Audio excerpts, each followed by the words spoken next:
السلام علیکم۔ آج میں اللہ تعالیٰ کے اس مبارک المذل اور اس کے اندر حضور صلی اللہ علیہ وسلم کے اس مبارک کلیم کی خطاطی نمبر 26 پیش کرتی ہوں۔ امید کرتی ہوں کہ آپ کو پسند آئے گی، اور ساتھ ہی ساتھ اللہ تعالیٰ کے نام جو المذل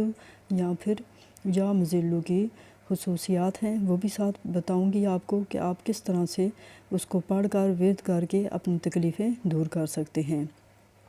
سب سے پہلے تو آپ کو یہ بتاؤں کہ المذل کا مطلب ہے ذلت دینے والا، اور یہ ایک اسم جلالی ہے، اس لیے اس اسم کو بڑے آپ نے احتیاط کے ساتھ پڑھنا ہے۔ جو بھی شخص اس اسم کا ورد رکھتا رہے گا وہ اللہ تعالیٰ کے رسول کی مخالفت کرنے والے کو اور اللہ تعالیٰ کے خلاف جو تھے کو بات کرتے ہیں ان اللہ کی مخالفت کرنے والوں کو سخت ذلیل اور برا سمجھے گا، اور ہمیشہ جو ہے اس برائی کو جو ہے بہت بری نظر سے دیکھے گا نا، ایسے لوگوں کو بہت بری نظر سے دیکھے گا، یہاں تک کہ جو نماز نہیں پڑھے گا، جو برے کام کرے گا اس کو بھی نفرت کی نظر سے دیکھے گا، اور یہ سب جو ہے اس پاک کلام اللہ تعالیٰ کے پاک اسم کی برکت کی وجہ سے ہوگا۔ اسی طرح سے اگر کوئی شخص اپنے دشمن سے بہت زیادہ ڈر رہا ہو، اس کو شدید ڈر ہو کہ میں کیا کروں، میرا دشمن مجھے ختم کر دے گا یا مجھے نقصان پہنچائے گا، تو میں کس طرح سے اس سے بچوں، تو ایسی صورت میں اس کو کیا کرنا چاہیے کہ وہ وضو کر کے قبلے کی طرف بیٹھ کر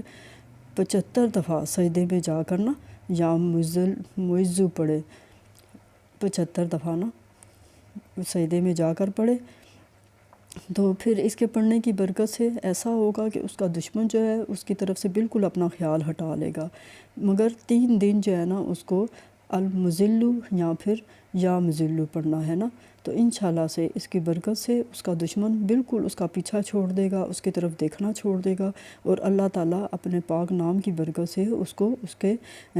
جو ظالم شخص ہوگا اس سے بچا لے گا نا، بالکل اس کو کسی قسم کا کوئی نقصان نہیں پہنچے گا۔ اسی طرح سے ایک اور خاصیت یہ ہے کہ اگر کوئی شخص بہت زیادہ مغرور ہو، مخالفت ہو، شریعت کا جو ہے راہ پر نہ چلنے والا ہو، بے نمازی ہو، بہت زیادہ غرور کرتا ہو، تو انسان جو ہے دوسرا کوئی کچھ اس کا نہیں بگاڑ سکتا، لیکن اس خاص اسم کی جو ہے تاثیر یہ ہے کہ اگر کوئی شخص اس کے خلاف جو ہے اس کو ٹھیک کرنے کے لیے، اس کا غرور توڑنے کے لیے جو ہے نا، اگر 1000 دفعہ پڑھے گا نا، 7 روز تک پڑھنا ہے، 1000 دفعہ روز پڑھنا ہے، اور 7 دن تک برابر یہ پڑھنا ہے نا، تو انشاءاللہ اس لفظ کی برکت سے اس کا اللہ جو ہے غرور ایسا توڑے گا کہ ہر انسان اس کا غرور ٹوٹتا ہوا دیکھے گا، اور ہر انسان کو پتہ چلے گا کہ ہاں واقعی اللہ تعالیٰ کی اسم کی برکت کی وجہ سے وہ شخص دیکھے گا کہ کتنا جو ہے انسان جو ہے اللہ تعالیٰ نے کتنا رحم کیا ہے کہ اس شخص کا غرور کیسے توڑ کر چکنا چور کر دیا ہے، اور وہ دوسرے انسان بھی دیکھیں گے نا، اگر کوئی بہت ظالم اور مغرور شخص ہوگا کہ اس کا اللہ تعالیٰ نے کیسے غرور توڑا ہے اور اس کا غرور حق میں ملا دیا ہے انشاءاللہ سے نا۔ اسی طرح سے مگر یہ ہے کہ آپ نے بہت احتیاط سے یہ لفظ پڑھنا ہے، کیونکہ یہ ایک اسم جمالی نہیں ہے، جلالی ہے، اس وجہ سے نا،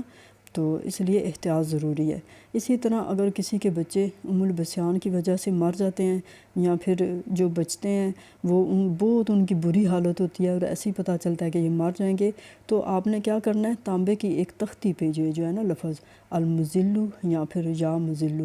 جو ہے لکھوا کر بچے کے گلے میں ڈال دینی ہے نا، اور پھر یہ کرنا ہے کہ مہینے میں 1 دفعہ جو ہے نا 7 مسکینوں کو یا 7 لوگوں کو، غریبوں کو آپ نے اپنی حیثیت کے مطابق کھانا کھلا دینا ہے۔ انشاءاللہ اس کی برکت سے بچہ بالکل ٹھیک ٹھاک رہے گا اور کبھی بھی بیمار نہیں ہوگا۔ اب حضور اللہ تعالیٰ کے اس مبارک کے اندر جو حضور صلی اللہ علیہ وسلم کا اس مبارک ہے کلیم، اس کا مطلب ہے اللہ سے بات کرنے والا، اور یہ ہر کوئی جانتا ہے کہ صرف حضور صلی اللہ علیہ وسلم کی ہستی ایسی تھی جو کہ 27 رجب کی رات کو سپیشل اللہ تعالیٰ نے براق پہ ان کو بلوایا تھا، اور اپنے روبرو بٹھا کے اللہ تعالیٰ نے ان سے بات کی تھی، اور یہ ان کے محبوب تھے، پیارے تھے، جن کے پیچھے اللہ تعالیٰ نے یہ دنیا بنائی، صرف انہی کو یہ فضیلت حاصل تھی کہ اللہ تعالیٰ کے روبرو بیٹھ کر انہوں نے باتیں کیں، باتیں منوائیں، باتیں سنی، اور اپنا بہت زیادہ ٹائم اللہ کے ساتھ گزارا۔ اور یہ جو ہے کسی کے یہ جو ہے صفت جو ہے کسی کے نبی کے کسی پیغمبر کے حصے میں نہیں آئی کہ روبرو بیٹھ کر جو ہے آسمانوں کی سیر کی ہو، جا کے اللہ کے روبرو بیٹھ کے باتیں کی ہوں۔ یہ صرف حضور صلی اللہ علیہ وسلم کی ہستی کے ساتھ یہ بات جڑی ہے، اور انہی کو یہ درجہ اور مقام جو ہے عطا کیا گیا تھا۔ تو پھر یہ کتنی زیادہ فضیلت ہوتی ہے نا کہ بھئی اللہ تعالیٰ نے صرف اپنے محبوب حضور صلی اللہ علیہ وسلم کو جو تھا اپنے روبرو بٹھا کر بات کی۔ تو کلیم کا مطلب ہے اللہ سے بات کرنے والا، اور وہ واحد ہستی تھی جنہوں نے اللہ سے ایسے روبرو بیٹھ کر بات کی۔ تو اللہ تعالیٰ ہمیں توفیق عطا کرے کہ ہم اللہ کے اور حضور صلی اللہ علیہ وسلم کی دی ہوئی تعلیمات کے مطابق اپنی زندگیوں کو گزاریں۔ آمین ثم آمین۔